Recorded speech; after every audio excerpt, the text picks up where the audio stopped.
सभी कृषि पर्यवेक्षक अधिकारियों का एक बार फिर से स्वागत है एग्री पॉइंट के ऑनलाइन प्लेटफॉर्म पर। तो सबसे पहले अपने जो लास्ट क्लास डिस्कस किया था कैमल ब्रीड का, ठीक है, और आज जो अपना लास्ट क्लास रहेगा इसमें भी अपने अपने शुरू में डिस्कस किया कौन कौन सी नस्लें हैं, किस किस जो पशु या पक्षी अपने दिए हुए हैं, ठीक है ना।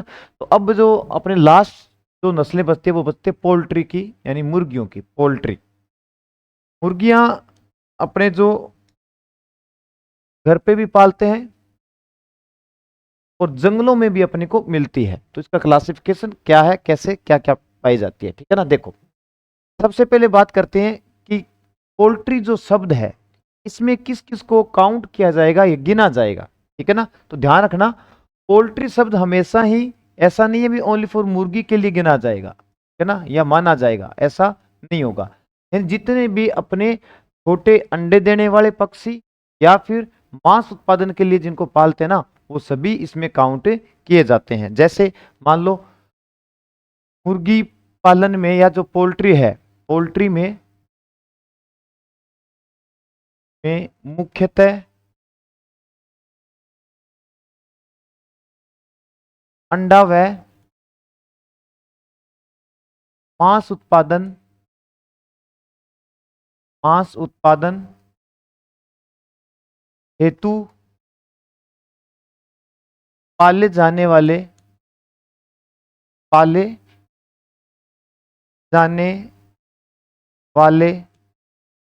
पक्षी आते हैं।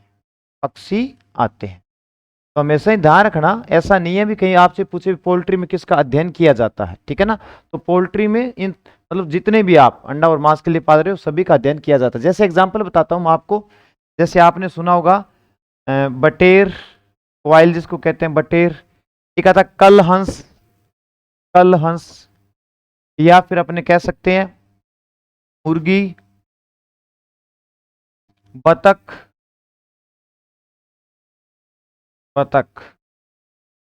टर्की, टर्की को कहते हैं, है ना, अपने क्वाइल। तो ये सारे किस में काउंट किए जाते हैं, अपने मुर्गी पालन या जो पोल्ट्री है इसके अंदर काउंट किए जाते हैं। मुर्गी दो प्रकार से होती है, मैंने बताया भी, एक तो होती है जंगली मुर्गी। कौन सी? जंगली मुर्गी। तो दूसरी होती है घरेलू मुर्गी, घरेलू।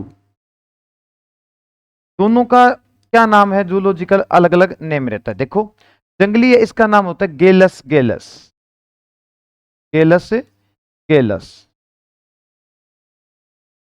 और जो घरेलू मुर्गी है इसका होता है गेलस डोमेस्टिका,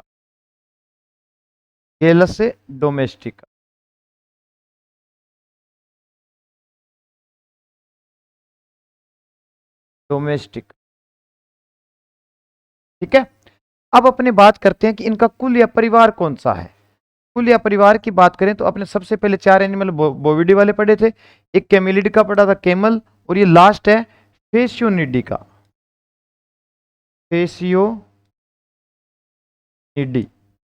फेसियोनिडी का एनिमल है, तो अपने है वो, इसमें मुर्गियां होती है, ठीक है। अब अपने डिस्कस करते हैं कि आपसे अगर ये पूछे कि जो मुर्गी है उसमें एक मेल है एक फीमेल है, आपके सामने एक मेल पक्षी खड़ा है एक फीमेल खड़ा है, तो उसको आप कैसे पहचानोगे कौन सा मेल है कौन सा फीमेल है, ठीक है। तो आप कुछ दो तीन चीजों से पहचान सकते हो दूर से ही, या कौन सा पक्षी मेल है कौन सा फीमेल है। जैसे देखो ये जो आपको डायग्राम दिख रहा है, ठीक है ना, इस डायग्राम के अंदर जो ये इसके पैर देखो आप, इसमें आपको तीन पंजे दिखाई दे रहे हैं, ठीक है ना। तो ये तीन पंजे ना, तो ये किस में होते हैं, फीमेल मादा में होते हैं, फीमेल मादा में, ठीक है।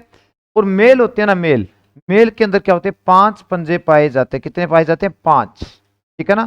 तो ये क्या होता है, नर होता है, ठीक है। मादा में तीन पंजे और नर में, सॉरी, मादा में तीन पंजे और नर में पांच होते हैं, ठीक है।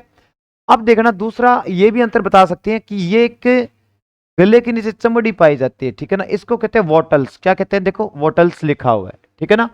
अब ये बड़ी किस में मिलेगी, खूब बड़ी मिलती है ना, तो बड़ी मिलती है नर में, बड़ी किस में होती है, नर में, ठीक है, और छोटी किस में होती है, मादा में।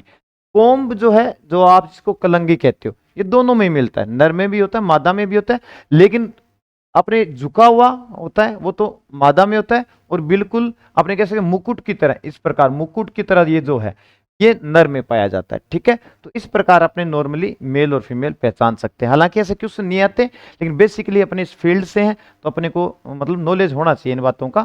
ठीक है, चलो अब अपने जो मुर्गी पालन है इसके अंदर जब भी मुर्गी पालन करेंगे तो इसमें नर और मादा का अनुपात रखना पड़ेगा। नर अनुपात मादा, यानी कि नर और मादा का अनुपात रखेंगे तभी उन्हीं से क्या है अपने अंडे प्राप्त कर सकते हैं। यानी मार्केट में आपने अंडे सुने हैं, एक तो आपने सुने होंगे कि देसी अंडे, ठीक है, और एक आप सुनते हो कि बिजली वाले अंडे। तो बिजली बिजली से कोई अंडे नहीं बनते, तो ना कोई ऐसा है कि मुर्गी को झटका देकर कोई अंडा प्राप्त किया जाता है, बिजली वाला हो गया वो। ठीक है, ऐसा कुछ भी नहीं है। दो प्रकार के अंडे होते हैं, एक फर्टाइल, एक होता है अनफर्टाइल। ठीक है ना, उर्वर और अउर्वर। ठीक है, बच्चा जिससे बनता है ना उसमें नर मादा अनुपात अपने को रखना पड़ेगा, उससे बच्चा बनेगा। किस अनुपात में रखते हैं? 1:10। क्या होगा? 1:10 होता है। ठीक है ना। अब नेक्स्ट जो अपने बात करते हैं IVRI की, ठीक है ना, इंडियन वेटनरी रिसर्च इंस्टीट्यूट। तो ये IVRI है, ये कहां पे है? इज्जत नगर, बरेली, उत्तर प्रदेश में है। ठीक है, भारतीय पशु चिकित्सा अनुसंधान संस्थान कहां पे है? बरेली, इज्जत नगर, इज्जत नगर। पर्टिकुलर जगह तो है इज्जत नगर, और जिला है बरेली। ठीक है, और तो राज्य है वो है उत्तर प्रदेश, यूपी, उत्तर प्रदेश। अब अगर इसकी बात करें अपनी तो इसकी स्थापना भी याद कर सकते हैं। स्थापना 1889 यानी 1889 में क्या हुई थी? स्थापना। ठीक है, बहुत अच्छा इंस्टीट्यूट है, जितना भी रिसर्च होता है वेटनरी से रिलेटेड वो IVRI के अंदर होता है। और ये भी ध्यान रखना, ये क्या है? एक डीम्ड यूनिवर्सिटी। क्या है? Deemed university, deemed university.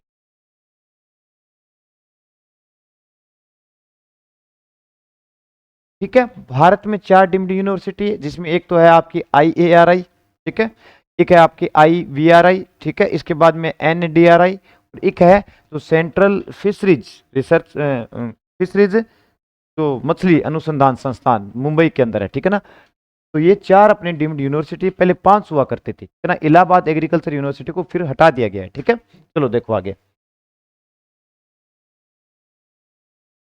अब ये जो नेक्स्ट अपनी फोटो देख रहे हैं ये इंस्टीट्यूट है अपना सेंट्रल एविना रिसर्च इंस्टीट्यूट। ठीक है ना, एविना का मतलब था पक्षी, यानी केंद्रीय पक्षी अनुसंधान संस्थान। तो ये कहां पे है? देखो ये भी कहां पे है? इज्जत नगर। कहां पे है? इज्जत नगर में है। इज्जत नगर, बरेली, बरेली, उत्तर प्रदेश।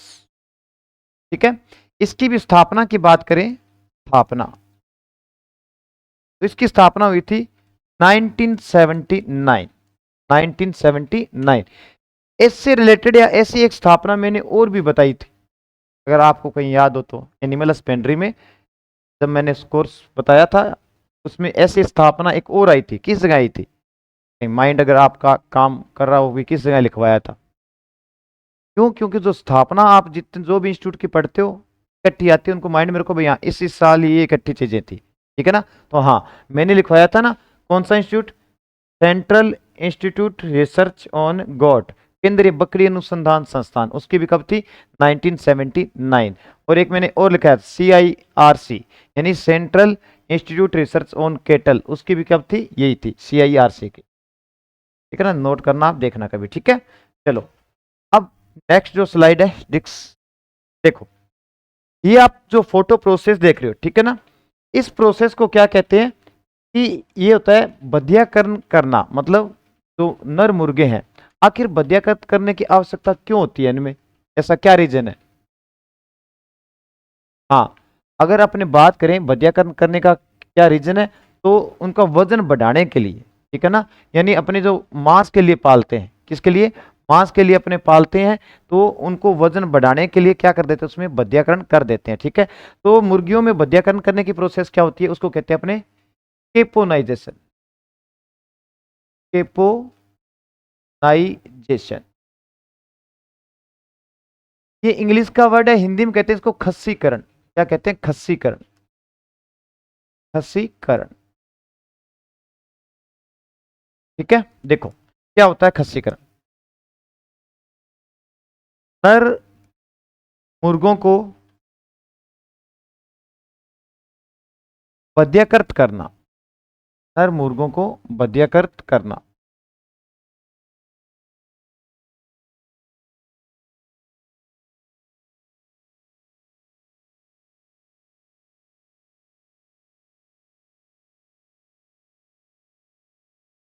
बध्यकृत करना क्या कहलाएगा? केपोनाइजेशन। देखो अब इसमें जो बध्यकृत मुर्गा है वो क्या कहलाएगा? बध्यकृत, बध्यकृत मुर्गा।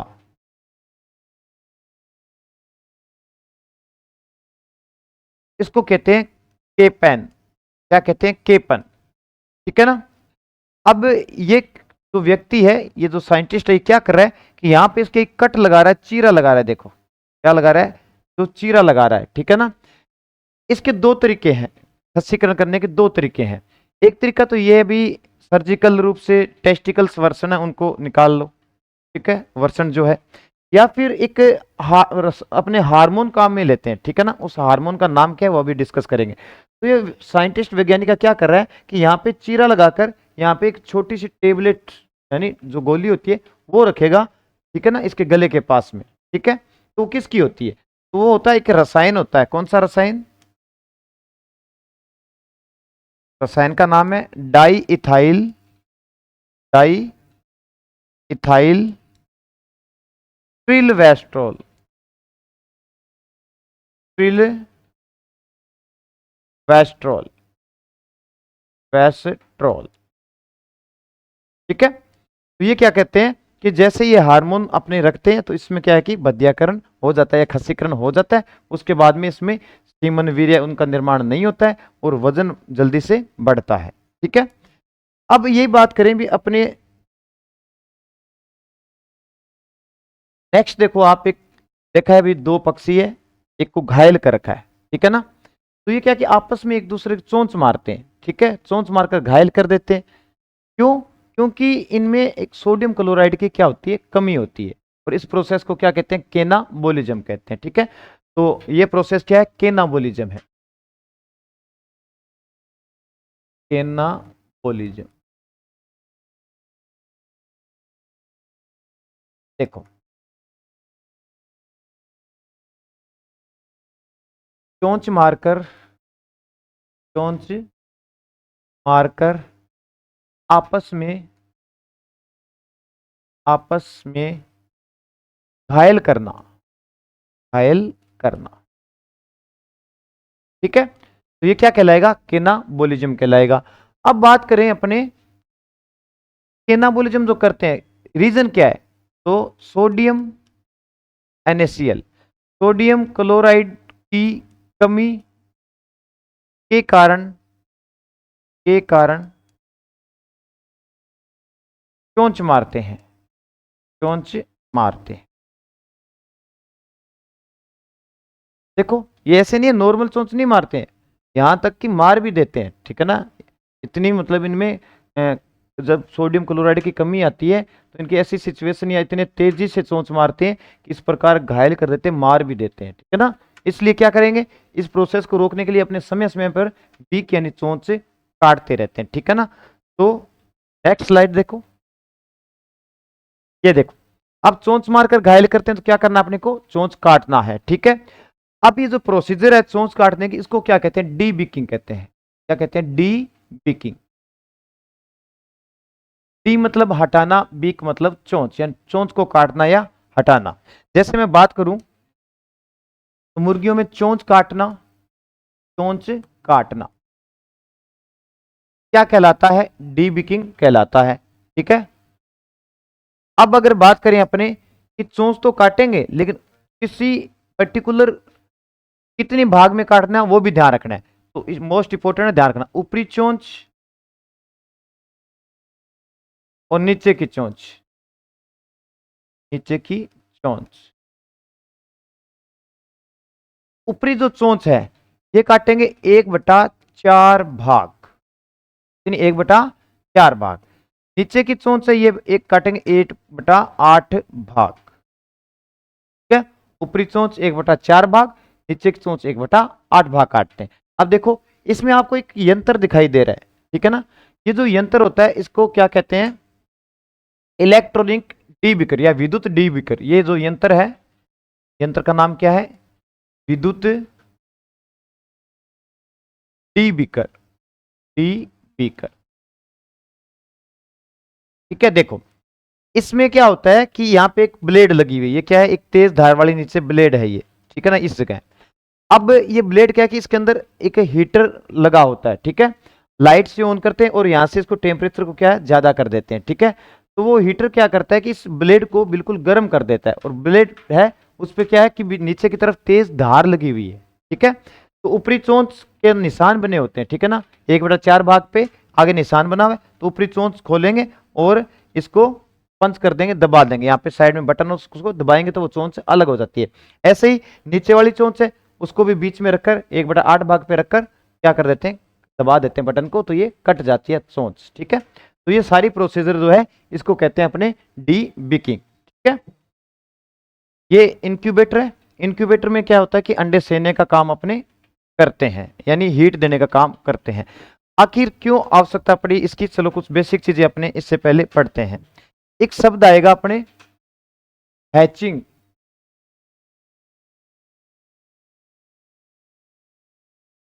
ठीक है। एक शब्द आएगा अपने हैचिंग का मतलब क्या होता है, अंडे से चूजा निकलना,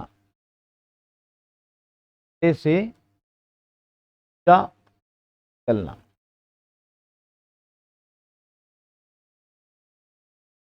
अब मुर्गियां अंडा देती है उसको क्या कहते हैं फिर, लेइंग कहेंगे, क्या कहेंगे, लेइंग, लेइंग। मुर्गियों में अंडा देना, अंडा देना क्या कहलाएगा, लेइंग कहलाता है, ठीक है। एक टर्म और आएगी अपने अब जो इंपॉर्टेंट रहती है अपने, ब्रूडी हैन, इसको ध्यान से सुनना भी, ब्रूडी हैन या ब्रूडी मुर्गी, यानी ब्रूडी मुर्गी मैंने आपको लिखवाया था मांस में, ब्रूडी हैन का मीट क्या बताया था, टेंडर, ठीक है ना। तो ब्रूडी हैन है क्या, काम क्या है, ब्रूडी हैन वो होती है जो 72 सप्ताह बाद में क्या है अंडा देना क्या कर देती है, बंद कर देती है, ठीक है ना। अब उनका काम क्या है, अंडे को सेना है, सेने का मतलब गर्मी देना है, अंडे सेने का मतलब क्या होता है, अंडों को गर्मी देना, ठीक है। तो ये क्या है कि मुख्यतः देसी मुर्गियां जो है वही क्या है अपने अंडे सेने के काम में लेते हैं, ठीक है। तो चलो इसमें लिखते हैं ब्रूडी हैन, यानी 72 सप्ताह बाद, 72 सप्ताह बाद बाद मुर्गियां अंडा देना, मुर्गी अंडा देना बंद कर देती है, बंद कर देती है, ठीक है ना। तो उसे क्या कहते हैं, अपने ब्रूडी हैन करते हैं, कहते हैं, ठीक है। अब एक जो मुर्गी है एक साथ कितने अंडे सेने का कार्य कर सकती है, तो जो अपने भारतीय देसी नस्लें हैं तो एक साथ, एक साथ 8 से 10 अंडे सेने का कार्य करते हैं, ठीक है ना। 8 से 10 अंडों को हीट या गर्मी देती है, कितने दिन तक, 21 दिन तक, ठीक है ना। अब ऐसा मानो कि इंक्यूबेटर की रिक्वायरमेंट क्यों हुई अपने को, क्योंकि अपने को मान लो 5000 चूजे या बच्चे चाहिए। अगर 5000 चूजे या बच्चे चाहिए तो इन मुर्गियों से पॉसिबल है क्या, एक साथ 8 से 10 से तो कर रही है, पॉसिबल नहीं है। इसलिए किस मशीन को बना दिया अपने, जो इंक्यूबेटर है इसको बना दिया, ठीक है ना। ये जो इंक्यूबेटर दिखाई दे रहा है अपने को, ठीक है, इसका डिस्कस करेंगे अपने बाद में पूरा, ठीक है। कुछ टर्म्स देखते हैं पहले, ठीक है। एक टर्म्स आएगी आपके लेयर्स, क्या आएगी, लेयर्स। एक टर्म आएगी आपके ब्रोइलर, ब्रोइलर्स, ठीक है। देखो लेयर्स क्या है, ब्रोइलर्स क्या होती है, ठीक है ना। तो सबसे पहले अपने बात करते हैं लेयर्स की। अंडा उत्पादन हेतु, अंडा उत्पादन हेतु पाली जाने वाली मुर्गियां, पाली जाने वाली मुर्गियां या मुर्गियां।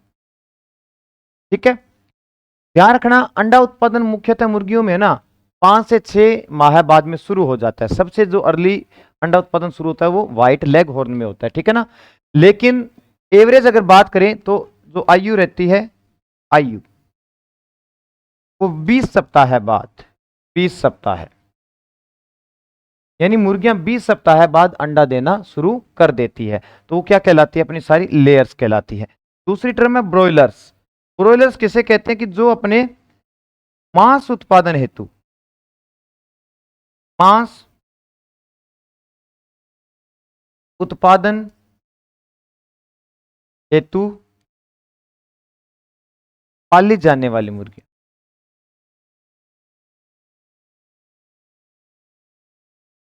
कौन सी कहलाई, ब्रॉयलर्स। अब जो मांस के लिए पालते हैं ना, एक तो इसका वजन ध्यान रखना, वजन, वजन लगभग 1.5 से लेकर 2 किलो, ठीक है ना। इतना वजन हो जाए तो आप इनको मांस के लिए बेच सकते हो मार्केट में, ठीक है ना।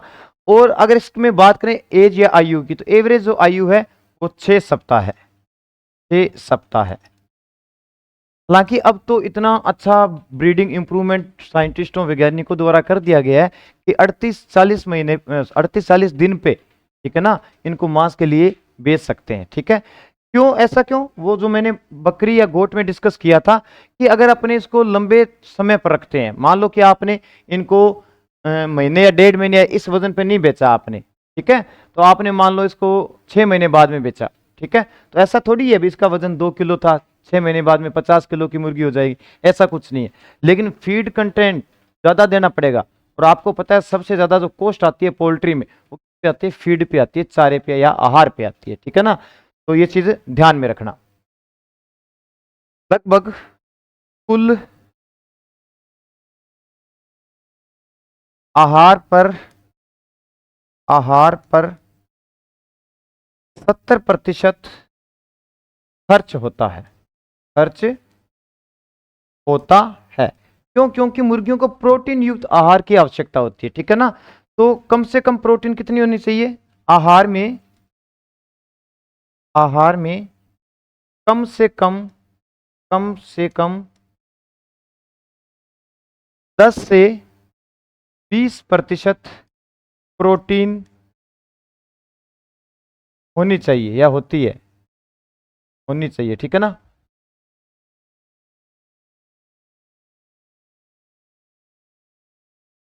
होनी चाहिए। देखो पोल्ट्री के अंदर अलग अलग जिस पर्पज से पाल रहे हैं ना, उनको अलग अलग पर्पज से अलग अलग आहार दिया जाता है, ठीक है। जैसे मान लो ब्रॉयलर्स के लिए पालेंगे तो अलग आहार होगा, ठीक है।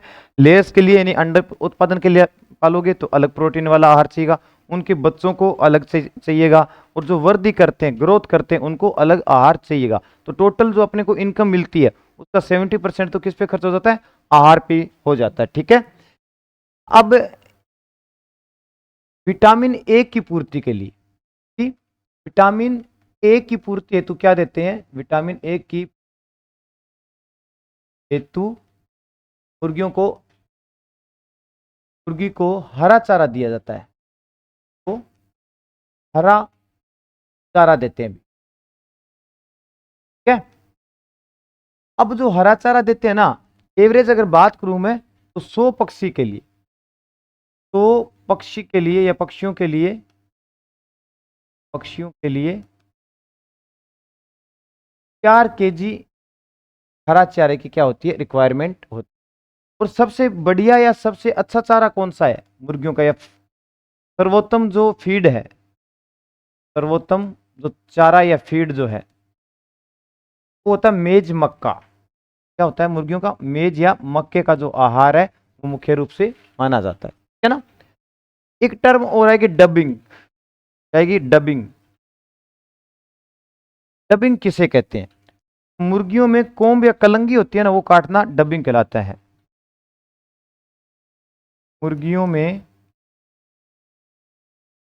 कलंगी, ऊपर जो मुकुट होता है ना, की बात कर रहे हैं, कलंगी या कोम्ब काटना, ठीक है। तो क्या कहलाता है, वो डबिंग कहलाता है, ठीक है। अब इसमें दो डिजीज और होती है डेफिशिएंसी की कमी से। एक तो होती है पेरोसिस। कौन सी? पेरोसिस। एक होती है पेराकीटोसिस। पेराकीटोसिस।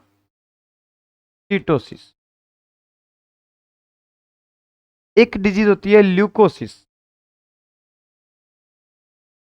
ल्यूको। एक आएगा सबसे बड़ा अंग। सबसे बड़ा अंग।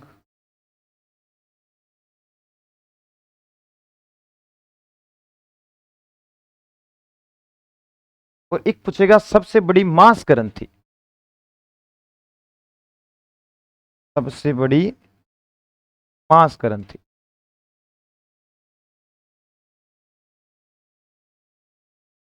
ठीक है, देखो इनके आंसर क्या क्या है। सबसे पहले इसने दे दिया कि पेरोसिस, तो मुर्गियों में मैग्नीशियम, मैग्नीज की कमी से, Mn, मैग्नीज की कमी से। मैग्नीशियम नहीं है, मैग्नीज, Mn है, ठीक है ना। मैग्नीज की कमी से होता है वो कौन सा रोग होता है? पेरोसिस। अगर मुर्गियों में जिंक की कमी से, जिंक की कमी से जो रोग होता है वो कौन सा होता है? पेराकीटोसिस। जैसे आपने सुना है धान में भी जिंक की कमी से कौन सा रोग सुना आपने? खेरा रोग सुना होगा, ठीक है ना, सभी को पता है। ठीक है, इसकी खोज किसने की थी? डॉक्टर वाईएल नेने ने, ठीक है ना। माधुरी दीक्षित है उसका ससुर है, ये ससुर है नहीं थे, ठीक है। हाँ, श्री राम नेने का बाप, और ये बहुत अच्छे वीट ब्रीडर भी थे, ठीक है। चलो ल्यूकोसिस देखो, अंडों से, अंडों से चूजों में, चूजों में फैलने वाली बीमारी, फैलने वाली, ठीक है। सबसे बड़ा अंग देखो, गैस से ध्यान रखना, अगर सबसे बड़ा अंग पूछे ना तो गैस से क्या होता है? गिजार्ड होता है। कौन सा? गिजार्ड, ठीक है। गैस से याद कर लेना इसको, ठीक है। ये गै शब्द है, तो सबसे बड़ा अंग पूछे तो गिजार्ड है। और सबसे बड़ी मांस ग्रंथि पूछे तो यकृत या लीवर। क्या होता है? यकृत या लीवर, ठीक है। ये क्लियर है यहां तक? चलो अब अपने बात करते हैं इंक्यूबेटर की, ठीक है। इंक्यूबेटर जो है, इस मशीन का नाम क्या रखा? इंक्यूबेटर। इंक्यूबेटर। इंक्यूबेटर का मतलब क्या हुआ कि कृत्रिम रूप से, कृत्रिम रूप से अंडे सेना, अंडे सेना। अंडे सेने का मतलब अंडों को गर्मी प्रदान करना, ठीक है। पहले डिस्कस कर चुके हैं, देसी विधि है उसमें तो, या जो देसी मुर्गियां हैं 8 से 10 अंडे से सकती है, लेकिन ये कृत्रिम रूप से विधि काम में लेते हैं, ठीक है ना। इसमें क्या करते हैं कि ये अलग अलग क्षमता के क्या आते हैं? इंक्यूबेटर आते हैं, ठीक है। अब इनमें अलग अलग क्षमता 1000, 2000, 3000, 5000, जो भी अपने को जिस प्रकार चाहिए, ठीक है ना। तो इसमें क्या, ये ट्रे लगी होती है, ठीक है। और इन ट्रे के बीच में क्या अपने रखकर क्या कि इंक्यूबेटर का काम में लेकर अंडे सेने का कार्य कर सकते हैं। चलो मैं आपको बेसिकली एक प्रोसीजर बताता हूं पूरा, फिर अपना बड़ा बड़ा जो है वो आपके समझ में आ जाएगा कैसे हैचिंग होती है, ठीक है। जैसे अपने पास कोई पोल्ट्री फार्म है, ठीक है। उस पोल्ट्री फार्म से क्या किया आपने? सबसे पहले क्या करने हैं आपको? एग कलेक्ट करने हैं, अंडे इकट्ठे करने हैं, ठीक है। अंडे कौन से इकट्ठे करोगे? जिसमें नर और मादा दोनों रखे गए हो 1:10 के अंदर, ठीक है।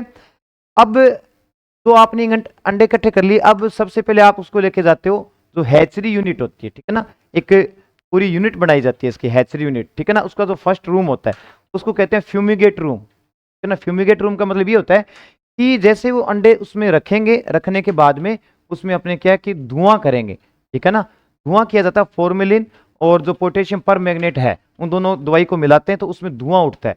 जैसे धुआं उठेगा, ठीक है, तो उस अंडों पर कोई जीवाणु या कोई ऐसे कोई चीजें लगी हुई है वो सारे क्या है? नष्ट हो जाते हैं, अंडे फ्यूमिगेट हो जाते हैं। यहां तक समझ में आया? अब इन अंडों को क्या करना है? ये जो आपको ट्रे दिख रही है, इन ट्रे के अंदर क्या करते हैं? रखते हैं। ट्रे में रखने के बाद में इसको किस में लगा देते हैं? इंक्यूबेटर के अंदर लगा देते हैं। और इंक्यूबेटर में लगाने के बाद में इसको क्या कर देते हैं? बंद कर देते हैं, ठीक है। और टोटल ये जो ऊपर दिया हुआ है यहाँ पे से सारा टेम्परेचर वगैरह सारा क्या किया जाता है? कंट्रोल किया जाता है, ठीक है ना। जितना नेचुरल जो प्राकृतिक विधि में चाहिए था टेम्परेचर वगैरह, उतना सारा इसमें क्या कर दिया जाएगा, कंट्रोल कर दिया जाएगा और लाइट से इसको ऑन कर दिया जाएगा।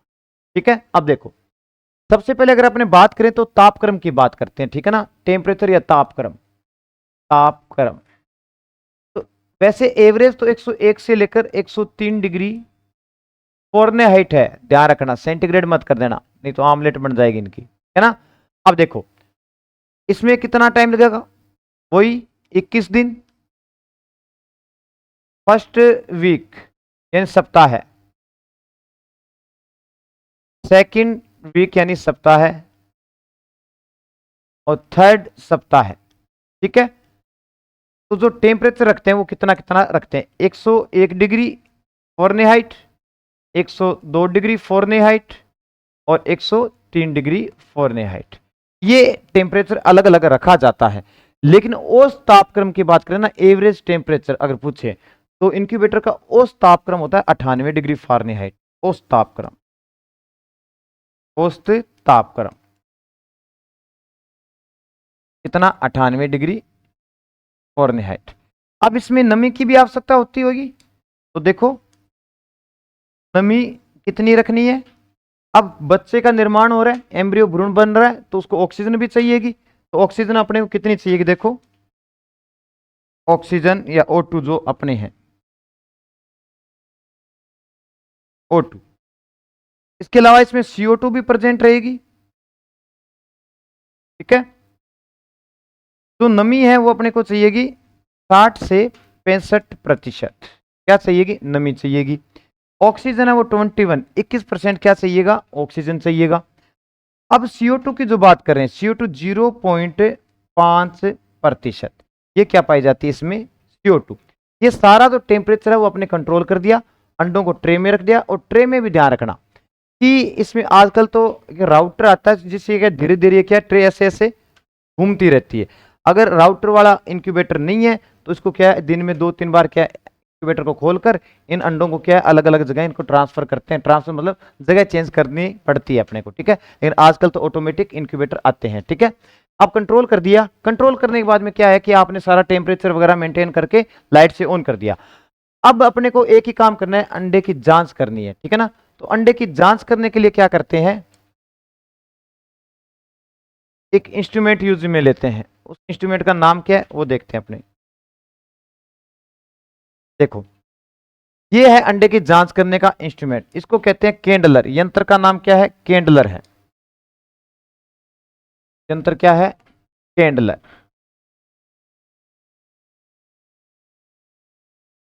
ठीक है, अब देखो ये अलग अलग शेप में भी आते हैं, बॉक्स टाइप भी होता है, लाइट टॉर्च टाइप भी होता है। ठीक है ना, अब इसने 2 अंडे रख रखे हैं और लाइट दोनों में ऑन है। ठीक है ना, अब इसमें क्या करते हैं कि जैसे ही इसमें लाइट आर पार दिख रही है, मतलब ये अंडा क्या है, सही है बिल्कुल। ठीक है ना, जैसे ही इसमें कुछ नहीं, ओनली फॉर एक बल्ब लगा होता है। ठीक है ना, इसमें सेल है और बल्ब लगा होता है। ठीक है, और कोई इसमें कोई विशेष स्ट्रक्चर ज्यादा नहीं होती है। ठीक है, तो जैसे इसके ऊपर अंडा इसने रखा, इसमें देखो आप चारों तरफ देख रहे हो, इसमें आराम इजीली से क्या अपने को, ये देखो आर पार लाइट दिखाई दे रही है अंडे की पूरी, तो स्ट्रक्चर संरचना दिख रहा है। ठीक है, अब इसमें आर पार लाइट नहीं जा रही है, मतलब इसमें फर्टिलाइजेशन या बच्चा नहीं बनेगा, इसमें कोई ना कोई दिक्कत कहीं ना कहीं है। ठीक है, तो ऐसे अंडों को क्या कर देते हैं, बाहर निकाल देते हैं अपने। अब मान लो कि कहीं से कोई अंडा है, कोई टूटा हुआ है या मांस का टुकड़ा लगा हुआ, कुछ ऐसी कोई दिक्कत आती है, उन अंडों का सिलेक्शन चुनाव अपने को नहीं करना है, उस इंक्यूबेटर से उसको बाहर निकाल देते हैं। ठीक है, ध्यान रखना आप कि प्रथम जांच कब करते हैं, ये इंपॉर्टेंट है, प्रथम जांच। दूसरा द्वितीय जांच,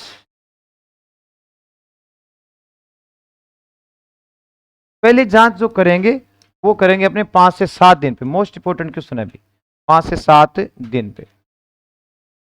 और दूसरी जांच करेंगे अपने 15 से 16 दिन पे। तो ये 2 जांच है जो अपने की जाती है। ठीक है, अब जैसे इंक्यूबेटर में आपने रखा, ठीक है,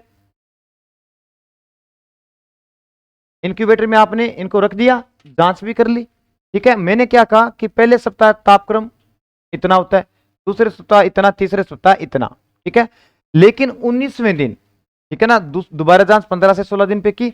अब 19वें दिन क्या करना है, उन जो ये एग्स अंडे हैं इनको क्या करना है, एक नर्सरी ट्रे में रखते हैं। जैसे आपने ये कैरेट देखी हो कि सब्जी वगैरह रखते हैं, इस प्रकार छोटी क्या नर्सरी ट्रे होती है, ठीक है ना। उस ट्रे के अंदर क्या उन एग्स को रख देते हैं और इंक्यूबेटर से निकालकर एक ऐसी मशीन और होती है जिसमें टेम्परेचर थोड़ा सा ज्यादा रहता है, ठीक है ना, बिल्कुल खाली अलमारी की तरह होती है वो, ठीक है ना। उसमें ट्रे के ऊपर वो ट्रे रखते रहते हैं, एक ट्रे रख दी, उसके ऊपर दूसरी, फिर तीसरी, फिर चौथी, ऐसे ट्रे रखते हैं, ठीक है ना। उसका भी गेट कर देते हैं बंद। उसको कहते हैं नर्सरी ट्रे, कहते हैं क्या कहते हैं, नर्सरी ट्रे। 19वें दिन, ठीक है ना, 19वें दिन, 19वें दिन नर्सरी ट्रे, नर्सरी ट्रे। अब देखो उसके बाद में टेम्परेचर कितना रखा आपने, 103। 19वें दिन कितना है, 103। 20वें दिन वापस कितना कर दो, 102, और 21वें दिन वापस 100 कर दो आप, ठीक है ना।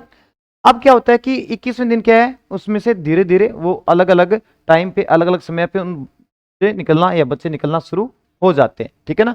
इतना डीप बेसिकली समझने के लिए बताया, आपको कोई मतलब नहीं है वे कितने दिन नर्सरी ट्रे में रखते हैं, वापस टेम्परेचर कम करते हैं या नहीं करते हैं, ऐसा कुछ आपसे क्वेश्चन नहीं पूछेगा, आज तक पूछा भी नहीं गया। इससे क्या कि आपका माइंड मतलब पूरा फंडा क्लियर हो, तो मैंने ये बता दिया, ठीक है ना। तो जैसे ही बच्चा निकल गया, अब उन बच्चों का क्या करना, जैसे बच्चा निकला, निकलने के बाद में सबसे पहले अपने को करना वैक्सीनेशन करना है, ठीक है ना। ध्यान रखना पोल्ट्री के अंदर जो फर्स्ट वैक्सीनेशन या पहला इंजेक्शन लगाया जाता है, फर्स्ट इंजेक्शन मोस्ट इंपोर्टेंट है, ध्यान रखना। इंजेक्शन जो वैक्सीनेशन करते हैं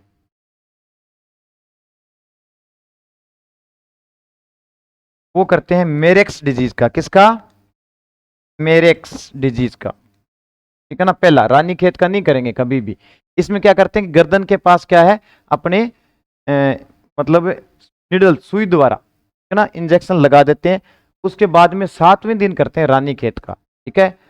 वैसे तो 7वें दिन करते हैं, लेकिन अगर आपने पहले दिन मेरेक्स डिजीज का इंजेक्शन लगा दिया है, उसके बाद में 2-3 घंटे बाद में आपको लगता है भी 7वें दिन नहीं लगाए, हम आज ही लगा दें रानीखेत का, तो उसी दिन लगाओगे तो भी कोई दिक्कत नहीं होगी, कोई इसका साइड इफेक्ट नहीं है। लेकिन वैसे 7वें दिन लगाना होता है, ठीक है ना। लेकिन मेरेक्स का पहला इंजेक्शन लगाना बहुत जरूरी है, ठीक है। जैसे मान लो आपने इसका वैक्सीनेशन भी कर दिया, ठीक है, जैसे इसका भी कर दिया और रानीखेत का भी आपने कर दिया। अब जो छोटा बच्चा है, जो चूजा है, उसको अपने कहां पे ट्रांसफर करेंगे, वो देखो आप। उस चूजे को ट्रांसफर किया जाता है तो अपने ब्रूडर हाउस में, ब्रूडर हाउस या ब्रूडर घर या ब्रूडिंग कहते हैं अपने, ठीक है ना। अब ब्रूडर हाउस है वो अलग अलग प्रकार के अलग अलग बनाए जाते हैं उम्र के हिसाब से, ठीक है ना। यानी 1 से 2 सप्ताह तक कौन सा होगा, 2 से 4 सप्ताह तक, ऐसा थोड़ी है भी 5 सप्ताह वाले जो पक्षी हैं उनके साथ में 21वें दिन वाले को रख देंगे, साथ में नहीं रख सकते। उनको क्या है कि हम एक एज के जो है उनको एक साथ और दूसरी एज के उनको एक साथ ऐसे रखा जाता है, ठीक है ना। अब इसमें क्या है कि ब्रूडर हाउस की इसलिए आवश्यकता होती है कि जो छोटे बच्चे हैं उनको केयर की ज्यादा जरूरत होती है, एक प्रकाश की ज्यादा आवश्यकता होती है। तो ध्यान रखना मुर्गीशाला में हमेशा ही जो चूजे हैं उनको 14 से 16 घंटे घंटे प्रकाश की आवश्यकता होती है, ठीक है। देखो ब्रूडर हाउस कैसा होता है, इस प्रकार का एक रूम बना होता है,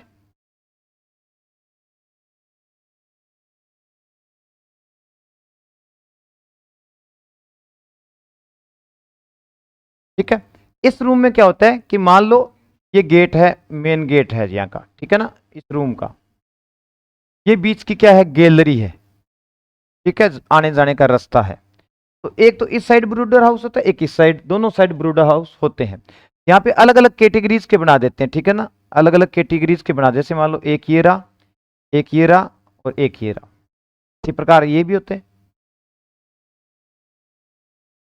ये अलग अलग एज के चूजों के लिए बनाते हैं ब्रूडर हाउस, ठीक है ना। एक जो बड़ा रूम है उसको छोटे छोटे भाग में डिवाइड कर दिया, जैसे मान लो इनमें डीप लिटर सिस्टम काम में ले लिया, ठीक है ना, यानी कि उसकी ऊंचाई 4 फीट दीवार के रखते हैं।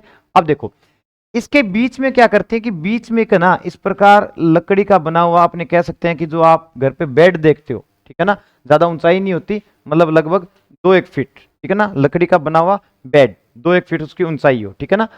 बीच में ऐसे उसको रख देते हैं, ठीक है ना, छोटे चूजों वालों के लिए, ठीक है ना। अब इसके बीच में क्या करते हैं, बल्ब लगा देते हैं, लाइट लगा देते हैं, ठीक है ना, जो अपने घरों में यूज करते हैं 100 वाट का बल्ब, वो इसके बीच में लगा दिया। अब 21वें दिन जैसे ही वैक्सीनेशन हुआ, इन चूजों को आपने यहाँ पे छोड़ दिया। छोड़ने के बाद में यहाँ पे क्या करते हैं कि पानी के लिए फीडर्स भी होते हैं, और चारे मतलब दाने के लिए भी यहाँ पे फीडर्स या पूरा दाना है वो यहाँ पे पूरी जो ये परत है ना ऐसे बिछी होती है, पूरे फर्श पे खिंडा रहता है, ठीक है। क्योंकि वो चूजे ऐसा तो नहीं बड़े ब्रूडर काम में लेंगे, उनमें वो चोंच से खा लेंगे, ऐसा नहीं खा सकते वो, तो ये पूरे में क्या बिखेर देते हैं, ठीक है।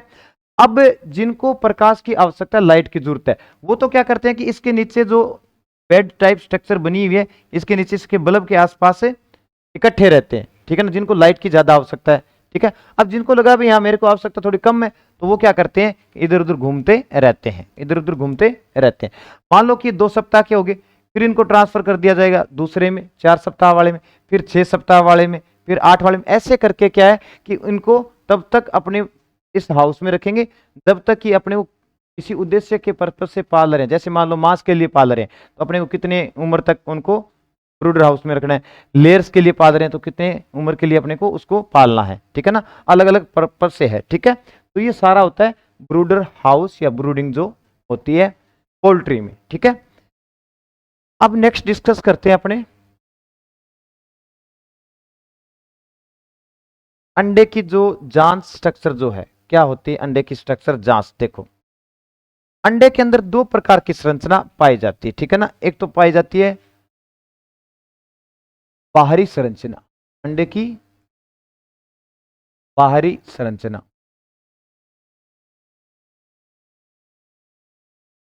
दूसरी होती है अंडे की आंतरिक संरचना, अंडे की आंतरिक संरचना।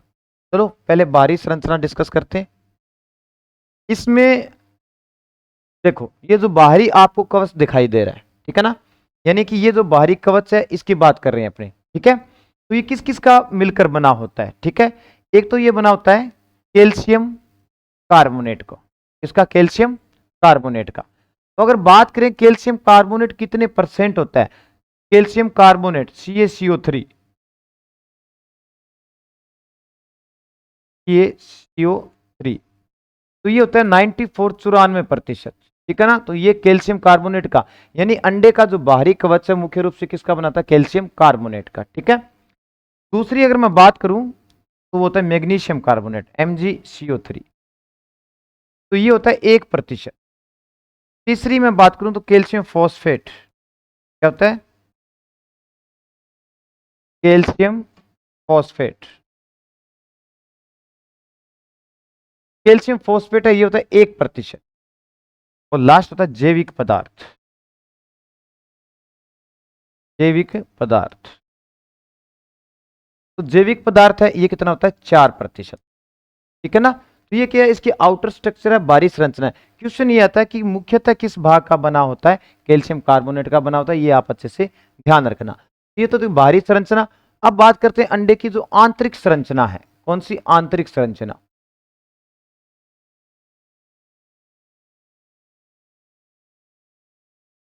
आंतरिक संरचना। आंतरिक संरचना के अंदर अपने को 3 भाग मुख्यतः मिलते हैं, कौन कौन सा। पहला भाग होता है कवच या कवच झिल्ली, या कवच झिल्ली। दूसरा होता है सफेदी, या जिसको कहते हैं चेल्जा,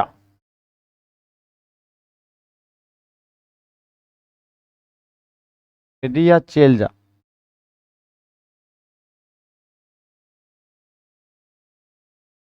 तीसरा जो भाग है पीतक या जर्दी या एग योल्क, एग योल्क, ठीक है। अब देखो कौन से भाग में कितना क्या क्या पाया जाता है वो देखो आप, ठीक है। कवच और कवच झिल्ली कितनी होती है, 11%, कितनी, 11%। सफेदी और चेल्जा होता है 58 58%, ठीक है। और एग योल्क होता है कितना, जितना इसके पीछे रहा, तो ये हो गया जाए कितना हो जाएगा टोटल, कितना भी उसमें 31% क्या हो जाएगा, ये टोटल हो जाएगा। अब देखो ये जो आपको स्ट्रक्चर दिख रही है, ठीक है ना, ये इसकी आंतरिक संरचना है। सबसे पहले मान लो अंडा लिया, अंडे को बॉईल किया, मान लो बॉईल करने के बाद छीलते हो आप, तो छीलोगे जो बाहरी कवच है वो अपने पढ़ लिया, अभी कैल्शियम कार्बोनेट का बना है, ये चीजें हैं। अब इस छिलके को आपने जो बाहरी कवच उसको फेंक दिया आपने। अब सबसे पहले आप क्या चीज देखते हो, एक पतला सा प्लास्टिक जैसा, यानी जो लिफाफा होता है प्लास्टिक का, वैसी स्ट्रक्चर मिलेगी आपको, उसको कहते हैं अपने कवच या कवच झिल्ली कहते हैं, ठीक है। उसके बाद में एक आपको बिल्कुल व्हाइट कलर का खाने में रबड़ जैसा एक पदार्थ मिलता है, उसको क्या कहते हैं, सफेदी कहते हैं, है ना, या उसको अपने सफेदी या चेल्जा कहते हैं, ठीक है। इसके बाद में एक बीच में पीला सा भाग मिलेगा, वो कौन सा होता है, एगियोल को होता है। देखो पूरी स्ट्रक्चर दिख रही है। अब देखो सबसे पहले चेल्जा, जो सफेद वाला भाग क्या है, चेल्जा है, जो मैंने अभी लिखा है, कितना लिखा है चेल्जा, 58% लिखा है मैंने, ठीक है। इसके बाद में ये देखो एगियोल, बीच में पीले वाला जो भाग है, ये मैंने कितना लिखा है, 31%। और यहां पे एक पतली सी जो अपने कह सकते हैं, हाँ ये सेल मेम्ब्रेन दी हुई है ना, सेल मेम्ब्रेन, ये रही जो बाहरी झिल्ली है, इसको कहते हैं सेल मेम्ब्रेन, ठीक है ना। तो ये कितनी होती है, 11%, ठीक है। अब ये जो पित्तक है, इसको स्थिर रखने का काम कौन करता है, ठीक है ना। तो देखो बाहर की तरफ क्या चीज है, ये क्या चेल्जा है, सारा क्या है, चेल्जा है। तो अंडे में जो जर्दी है उसको स्थिर रखने का काम कौन सा करता है, चेल्जा करता है, ठीक है। अब एक चीज और है, जो फर्टाइल कुछ एग होते हैं उसके अंदर क्या है कि इस एक बिंदु जैसी संरचना होगी, यहाँ पे ब्लैक रंग की, काले रंग की, एक्स में बिंदु जैसी संरचना होती है, जिसको अंडाणु कहते हैं, ठीक है ना। अब ये जो अंडाणु है ना, ये उर्वर अंडों में तो क्या होता है, जर्म डिस्क होता है, और अनउर्वर अंडों में क्या होता है, जर्म स्पोर्ट कहलाता है, ठीक है। ये आगे अपने डिस्कस करेंगे, ठीक है। अब देखो ये टोटल जो एग है, इसका वजन जो है, वो वजन कितना होता है, उनका क्या काम है वो देखते हैं अपने, ठीक है ना। अंडे का वजन, एवरेज अंडे का वजन जो है 58 ग्राम होता है, कितना, 58 ग्राम, 58 ग्राम। कुछ से बड़े भी होते हैं, अगर 60 ग्राम से ज्यादा तो वो जेम्बो एग कहलाते हैं, ठीक है ना। तो दूसरी बात है, ऐसा नहीं है भी जो भारतीय नस्लें, देसी नस्लें हैं, या मान लो कि RIR है, या फिर प्लाईमाउथ रोग या व्हाइट लेग, जो भी है भाई, एक नस्ल है तो उससे सेम आकार का अंडा मिलेगा अपने को, या एक वेट का मिलेगा, ऐसा कभी नहीं हो सकता। ये डिपेंड करता है कैसा फीडिंग दे रहे हो, कैसा फीड दे रहे हो, उसकी बॉडी है कैसी है, ठीक है ना। तो उसकी बॉडी अगर हेल्थी वगैरह बढ़िया है तो अच्छा अंडा मिलेगा, हेवी मिल सकता है। अगर वीक है, अच्छा फीड नहीं मिल रहा, तो वेट में कम, साइज में भी छोटा मिल सकता है, ठीक है। तो अंडे का वजन 58 ग्राम, ठीक है। अब इस अंडे में मैंने अभी बताया था कि जो जर्दी है उसके ऊपर वो काला बिंदु पाया जाता है, उसको अंडाणु कहते हैं। तो जर्दी के ऊपर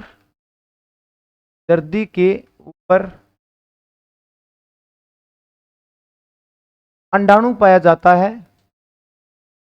अंडाणु पाया जाता है, एक बिंदु जैसी संरचना अंडाणु होती है, ठीक है ना, जाता है, जिसे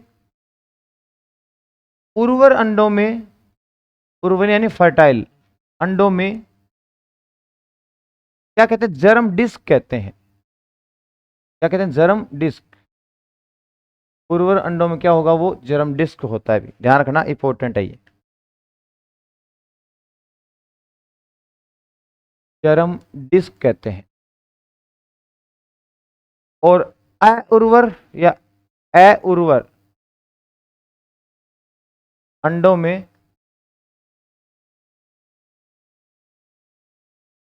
क्या कहते हैं, जर्म स्पॉट कहते हैं, जर्म स्पॉट कहते हैं, स्पॉट कहते हैं, ठीक है।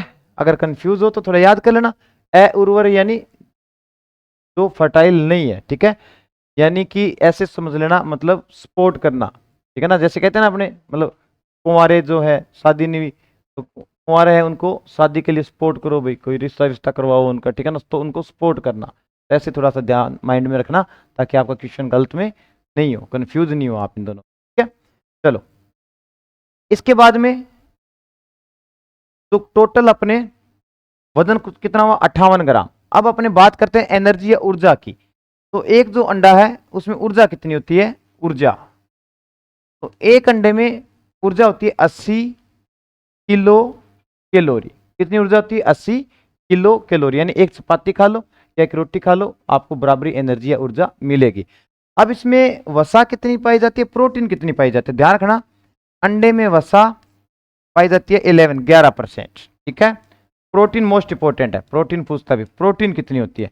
तो प्रोटीन जो मिलती है वो मिलती है अपने को 11.8%। 11.8% क्या पाई जाती है? प्रोटीन पाई जाती है ठीक है। इसके अलावा कुल वजन कितना था? 58 ग्राम ठीक है। इसमें से किस भाग कितना रहेगा वो देखो आप, देखो कुल वजन कितना है? 58 ग्राम। कुल वजन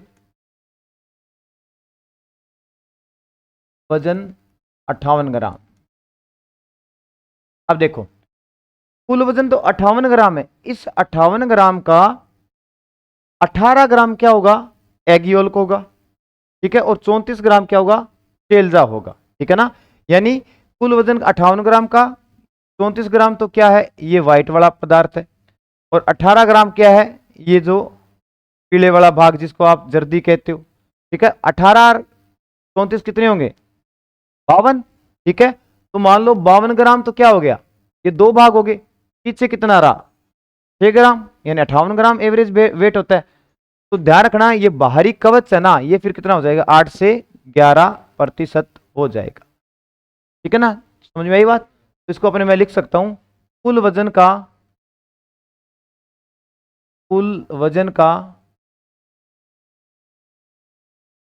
34 ग्राम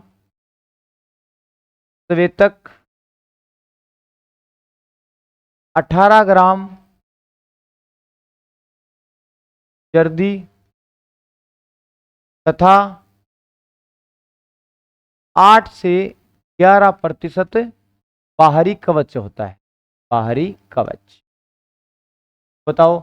अब इतना 34 18 52 52 और लगभग 5-6 के आसपास कौन सा? बाहरी कवच। तो कुल वजन 58 ग्राम आ गया ना इसका ठीक है।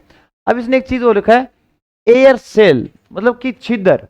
अंडे पे छिद्र पाए जाते हैं क्या? बिल्कुल पाए जाते हैं। तो छिद्र की जो संख्या पाई जाती है, छिद्र एक अंडे पे 600 से लेकर 800 की संख्या में क्या पाए जाते हैं? छिद्र पाए जाते हैं। अब ये जो पीला रंग है ये किसके कारण है? अंडे में जो पीला रंग है ये किसके कारण है? तो ये जेंथोफिल के कारण। पीला रंग, पीला रंग जेंथोफिल के कारण, जेंथोफिल के कारण है ठीक है। तो ये एग की पूरी स्ट्रक्चर है ठीक है। अलग अलग जो ब्रीड्स है उनके अलग अलग वेट रहते हैं ठीक है।